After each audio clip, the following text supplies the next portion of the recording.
I never imagined my life would take such a dramatic turn. But here I was, caught in a web of family obligations, deceit, and expectations. My name is Elizabeth, though everyone calls me Lizzy. I grew up in a small town in Pennsylvania, where life was quiet, predictable, and comforting. My parents were loving and supportive, but as it often happens in such families, they had their plans for my future. At 22, I was in the middle of my studies at a local college, dreaming of becoming a journalist and traveling the world. My life was simple classes, hanging out with friends, and writing for the college newspaper. Romance was not on my mind, at least not the kind that my parents envisioned for me. But everything changed one chilly autumn evening when my parents invited me to dinner. The moment I entered the dining room, I knew something was wrong. They were too formal, too quiet, and their smiles didn't reach their eyes. "Lizzy," my father began, his voice steady but lacking its usual warmth, "your mother and I have been discussing something very important. We've arranged for you to marry someone." I stared at him, feeling my heart drop into my stomach. "Mary? What are you talking about?" "It's not just anyone," my mother quickly added, her tone soft and soothing, as if trying to calm me down before I could react. "It's James Richardson, the son of our longtime business partners." James Richardson. The name alone made my skin crawl. He was tall, handsome in that cold, calculated way, and had a reputation that preceded him. We had met a few times at social gatherings, and each time he had gone out of his way to make me feel small, insignificant. There was something about him that felt off, his smile too sharp, his gaze too piercing. I took a deep breath, trying to keep my voice steady. "But I don't love him. I barely even know him, and what I do know, I don't like." My father sighed, as if he had expected my resistance. "Love isn't always necessary for a good marriage, Lizzy. James is a good match for you. His family is influential, and this marriage will solidify our business ties." I shook my head, disbelief washing over me. "You can't be serious. I'm not a bargaining chip in a business deal. We're doing this for your future," my mother insisted, her eyes pleading with me to understand. "James will provide you with security, stability. You'll never want for anything." "But I don't want to marry him," I said, my voice breaking. "Please, don't make me do this." They exchanged a look, and I knew then that their minds were made up. My father's voice softened, but his words were final. "It's already done, Lizzy. The wedding is in 3 months." I felt the world spinning around me, my thoughts a chaotic whirlpool of fear and anger. I wanted to scream, to run away, but I was trapped by duty, by family expectations, by the life that had been planned out for me without my consent. That night, I couldn't sleep. I lay in bed, staring at the ceiling, my mind racing. How could they do this to me? How could they expect me to marry a man I didn't love, a man who made me feel nothing but dread? But as the hours ticked by, something inside me shifted. I realized that I couldn't just sit back and let this happen to me. If they were forcing me into this marriage, then I would find a way to survive it on my terms. I would become strong, independent. I would find a way to take control of my life, even if it meant facing James Richardson head on. I had no idea what lay ahead, but one thing was certain: this was only the beginning. The days following that dreadful dinner passed in a blur. I went through the motions of my daily life, but inside I was seething. My parents acted as if nothing had changed, but I could sense their anxiety. They knew I was unhappy, but they didn't seem to grasp the depth of my despair, or they chose to ignore it. 3 weeks later, James and his family came to our house for the formal engagement. The Richardsons were everything I had expected: polished, wealthy, and utterly detached. James's mother, a tall, elegant woman with icy blue eyes barely acknowledged me, focusing instead on my parents, discussing wedding plans as if I weren't even in the room. James, on the other hand, was all too attentive. He sat beside me on the couch, his hand resting on my knee in a way that made my skin crawl. His dark eyes were unreadable as he watched me, a slight smirk playing on his lips. "Are you excited, Lizzy?" he asked, his voice smooth and mocking. "I'm sure you're looking forward to our future together." I forced a smile, though I'm sure it looked more like a grimace. "Of course. It's what every girl dreams of, isn't it?" He chuckled, leaning closer. "Good girl. I knew you'd come around." His words made my stomach churn. It wasn't just the marriage that terrified me, it was him. There was something sinister about the way he looked at me, as if he enjoyed knowing I was afraid of him. He had a way of twisting everything I said, making me feel foolish and small. As the evening wore on, I excused myself to the bathroom, needing a moment to collect my thoughts. I stood in front of the mirror, gripping the edge of the sink, trying to steady my breathing. I could feel the walls closing in on me, the pressure of expectations weighing me down. But as I looked at my reflection, something inside me hardened. I wasn't going to let James control me. If I had to marry him, I would find a way to protect myself, to keep my independence. I wasn't going to let him break me. When I returned to the living room, my parents and the Richardsons were discussing the engagement party. My mother looked up at me, her eyes searching my face for any sign of resistance. But I had already made my decision. I would play along. "At least for now," Lizzy, my father said, beaming with pride. "Why don't you and James take a walk outside? You two should get to know each other better." I hesitated, but James was already on his feet, extending his hand to me. "Shall we?" Reluctantly, I took his hand, feeling the coldness of his touch. We walked out onto the porch, the crisp night air a welcome relief from the stifling atmosphere inside. The moon was full, casting a pale light over the garden. For a moment, we walked in silence, the only sound the crunch of gravel under our feet. Finally, James spoke, his tone casual. "You know, Lizzy, this doesn't have to be so bad. If you just do as you're told, we can have a very amicable arrangement." I stopped walking, turning to face him. "An amicable arrangement? Is that what you want? A wife who just does what she's told?" He shrugged, his smile never reaching his eyes. "It's what's expected. But don't worry, I'm not a monster. I'll give you everything you want: money, a nice house, status. All you have to do is be a good wife." "And what does that mean to you?" "Being a good wife." His expression darkened slightly, the smirk fading. "It means you stay out of my way, don't ask questions, and make me look good. In return, I won't interfere with whatever little hobbies you have." I felt a surge of anger. "Hobbies? Is that all you think I am? Some doll to be dressed up and put on a shelf while you do whatever you please?" He laughed, a cold, humorless sound.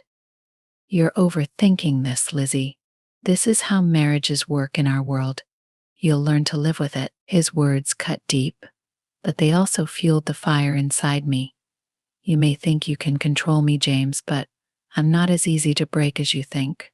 He tilted his head, regarding me with a mixture of amusement and annoyance. "We'll see about that." We walked back to the house in silence, the tension between us palpable. I knew then that my life was about to become a battle for my independence, for my very sense of self. But I wasn't going to back down. If James wanted a war, I would give him one. The next few weeks were a whirlwind of preparations.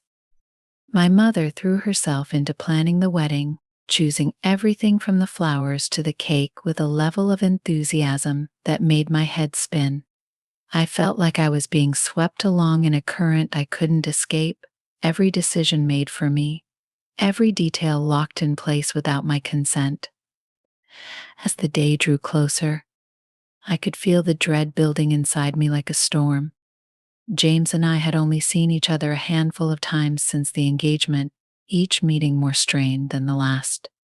He remained cold, calculating, his every word laced with condescension. I had hoped, naively, that maybe he would soften, that we might find some common ground. But it was clear now that any hope of understanding or kindness was futile.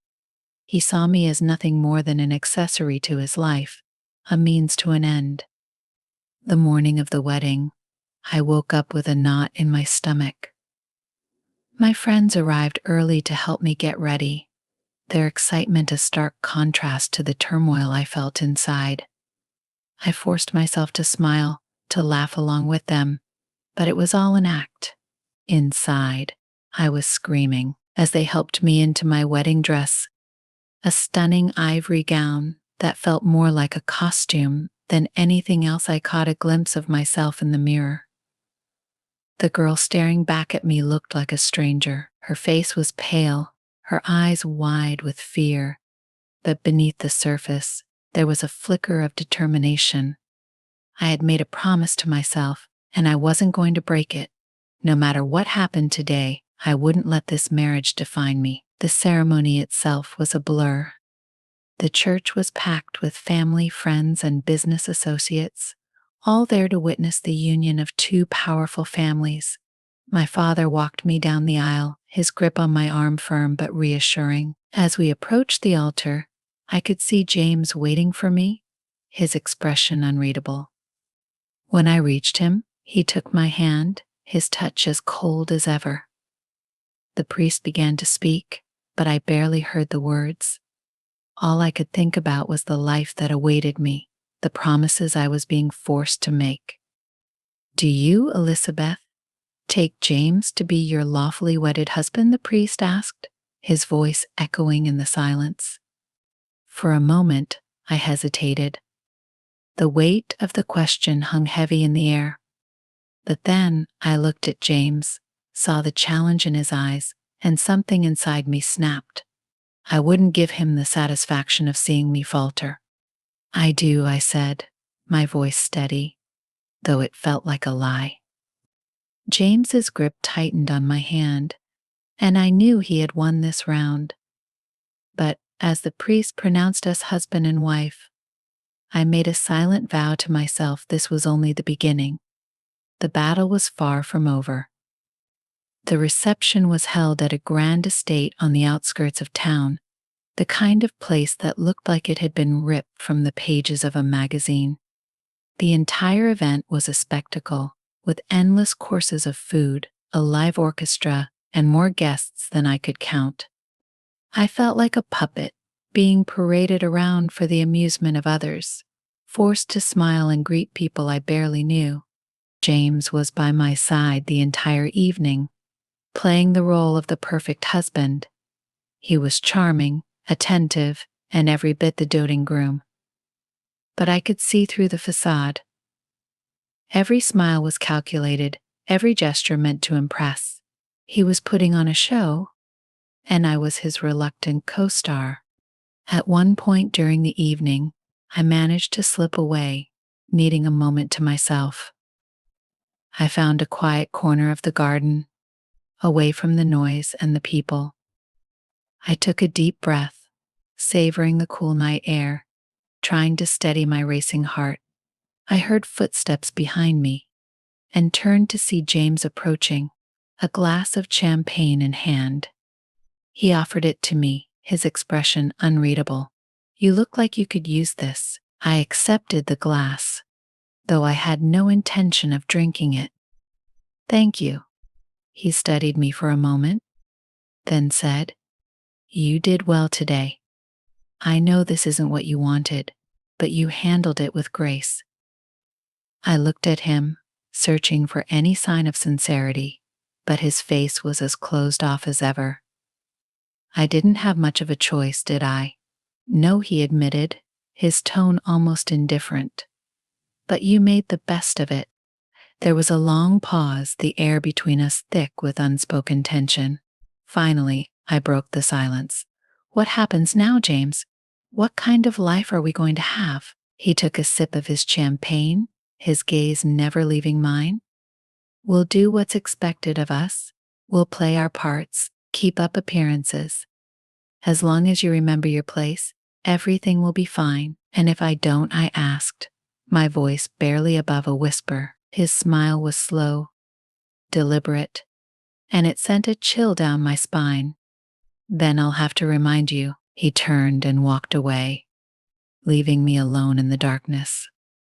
I stood there for a long time, staring at the spot where he had disappeared, my heart pounding in my chest.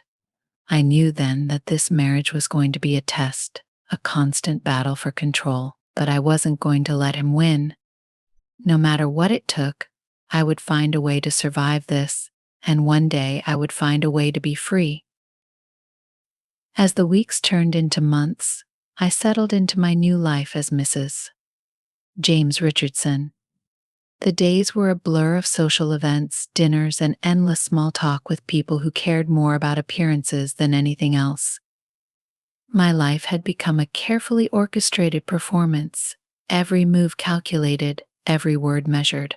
I played the role of the perfect wife, standing by James's side, smiling when required, speaking only when spoken to. But beneath the surface, I was fighting a battle that no one could see. James was true to his word. He gave me everything I could ever want, at least on the surface. We lived in a sprawling mansion on the outskirts of town, with more rooms than I could count and a staff that attended to my every need. I had a closet full of designer clothes, jewelry that sparkled like stars, and invitations to the most exclusive events, but none of it brought me any joy. It was all a gilded cage, and I was the bird trapped inside. It didn't take long for me to see the cracks in the facade that James worked so hard to maintain. The first time I caught him in a lie, it was almost laughable in its transparency. He had told me he was going out of town for a business trip, but I found out through a mutual acquaintance that he had been spotted at a high-end restaurant with a woman who was most certainly not discussing business. I confronted him that night, my heart pounding with a mixture of anger and dread. We were in the drawing room, the fire casting long shadows on the walls. James was sitting in his usual chair, a glass of whiskey in hand, looking as though he didn't have a care in the world. "Where were you last night?" I asked, trying to keep my voice steady. He didn't even look up from his drink. "I told you, I was in New York on business." "Funny," I said, stepping closer, "because I heard you were having dinner with some woman at the Ritz. Care to explain?" He finally looked at me, his expression unreadable. For a moment, we stared at each other, the silence between us thick with tension. Then he shrugged, as if it were the most trivial thing in the world. "It was just dinner, Lizzy. Nothing for you to worry about." "Nothing for me to worry about," I echoed, disbelief and hurt lacing my voice. "You lied to me, James." His eyes narrowed slightly, the calm mask slipping just a fraction. "Don't make this into something it's not. I don't owe you an explanation for every little thing I do." My hands were trembling, but I refused to back down. "You owe me honesty, at the very least. I didn't agree to this marriage to be lied to and disrespected." He stood up, setting his glass down on the table with a little more force than necessary. "You agreed to this marriage because you didn't have a choice, Lizzy. Don't forget that." The words stung, but they also ignited a fire inside me. Maybe I didn't have a choice, but that doesn't mean I'm going to sit back and let you walk all over me. I deserve better than this, James. His gaze hardened, and for a moment, I thought he might lash out. But then he took a deep breath, the tension in his shoulders easing as he forced a smile. "You're right," he said. though his tone was anything but sincere. "I'm sorry, Lizzy. It won't happen again." But we both knew it was a lie. It did happen again and again. Each time, it was the same story. A business trip that was just a cover for another affair, another woman. And each time I confronted him, and he would brush it off, make excuses, or simply refuse to discuss it. The more it happened, the less I felt like I could even bring it up. It was as if he was testing me, seeing how far he could push before I broke. I tried to maintain my composure, tried to keep up the charade for the sake of appearances. But inside, I was unraveling. I began to withdraw, spending more and more time alone in the house, avoiding the social events that once filled my calendar. The friends I had before the marriage started to drift away, uncomfortable with the growing distance between us. I was becoming isolated, trapped, not just in my marriage, but in my own mind. But despite everything, I refused to let him win. I started finding small ways to reclaim my independence, to remind myself that I was still me, that I still had control over my life. I began writing again, something I hadn't done since college.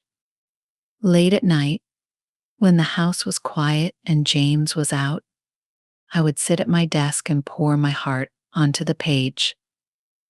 It was a small comfort, but it was something that was mine, something that James couldn't take away from me. I also started taking more interest in my family's business. At first, it was just to distract myself, to fill the endless hours of my days. But the more I learned, the more I realized that I could use this knowledge to my advantage. If James thought I was just a pretty face with no real power, he was wrong. I was going to find a way to turn the tables, to take back control of my life. The more I focused on myself, the less I cared about James's affairs, his lies.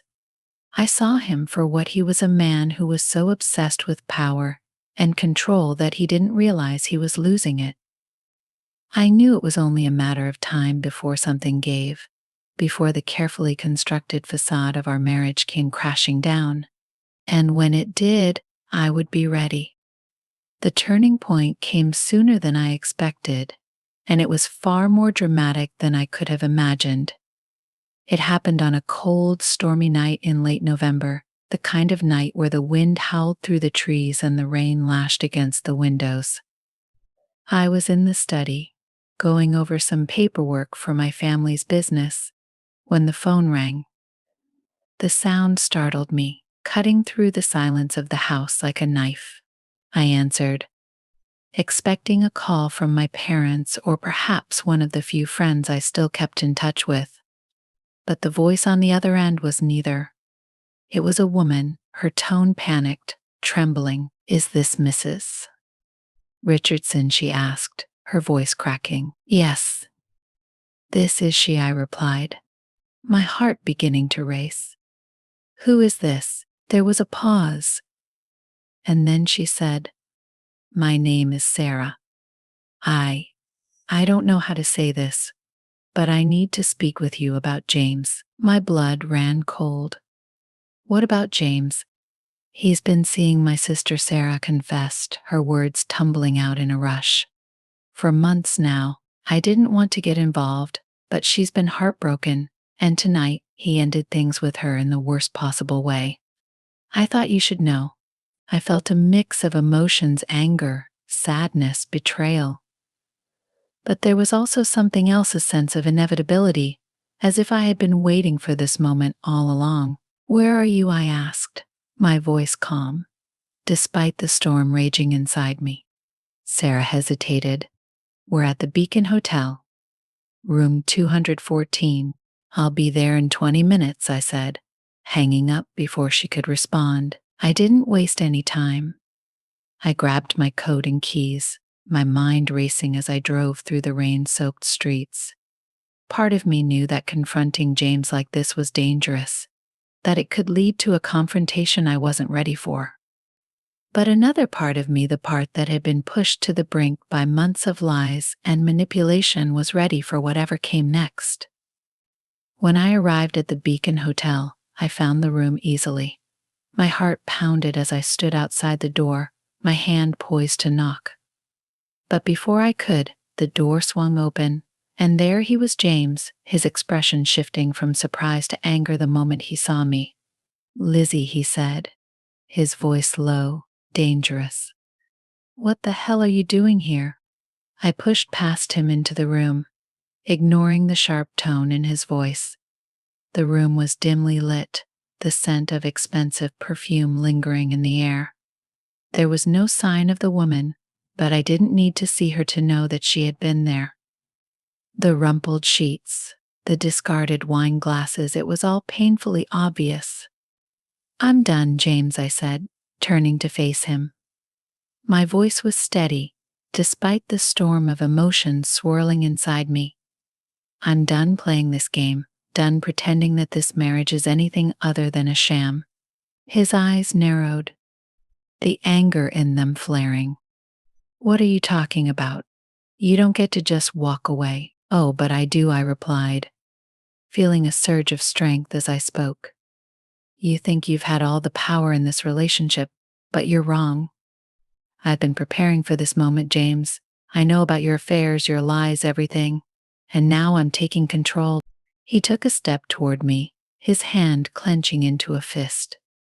For a moment I thought he might lash out, but then he stopped, his expression shifting to one of cold calculation. "And what exactly do you plan to do, Lizzy? You think you can just leave? You'd be nothing without me." I shook my head, a small, bitter smile on my lips. "That's where you're wrong. I've been working with my family's lawyers for months now. I've been documenting everything, your affairs, your threats, even the financial mismanagement you've been hiding. I have enough evidence to take you down, James, and I will." His face turned pale, the realization dawning on him. He had underestimated me, assumed I was too weak, too dependent to fight back. But now he could see the truth. "You can't do this," he whispered, his voice shaking with fury.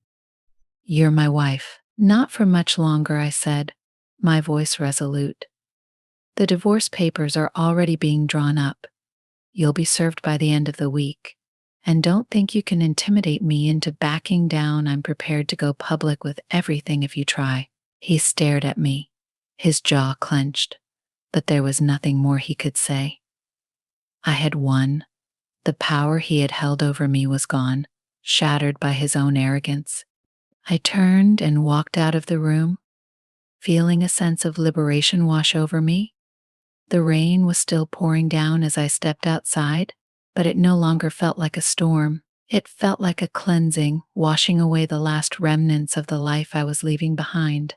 As I drove home, I realized that the fear, the anxiety that had plagued me for so long, was gone. In its place was a quiet determination, a strength I hadn't known I possessed. I had faced down the man who had tried to control me, and I had emerged victorious. The divorce was finalized within a few months, and as promised, I made sure that James couldn't hurt me or anyone else again. The evidence I had gathered ensured that he would lose his standing in the community, his business connections severed by the scandal. But more importantly, I was free. I moved out of the mansion and into a small apartment in the city, a place that was entirely mine. It wasn't as luxurious as the life I had left behind, but it was full of potential, of possibility. I returned to school to finish my degree, my passion for journalism reignited, and for the first time in what felt like forever, I was living my life on my own terms.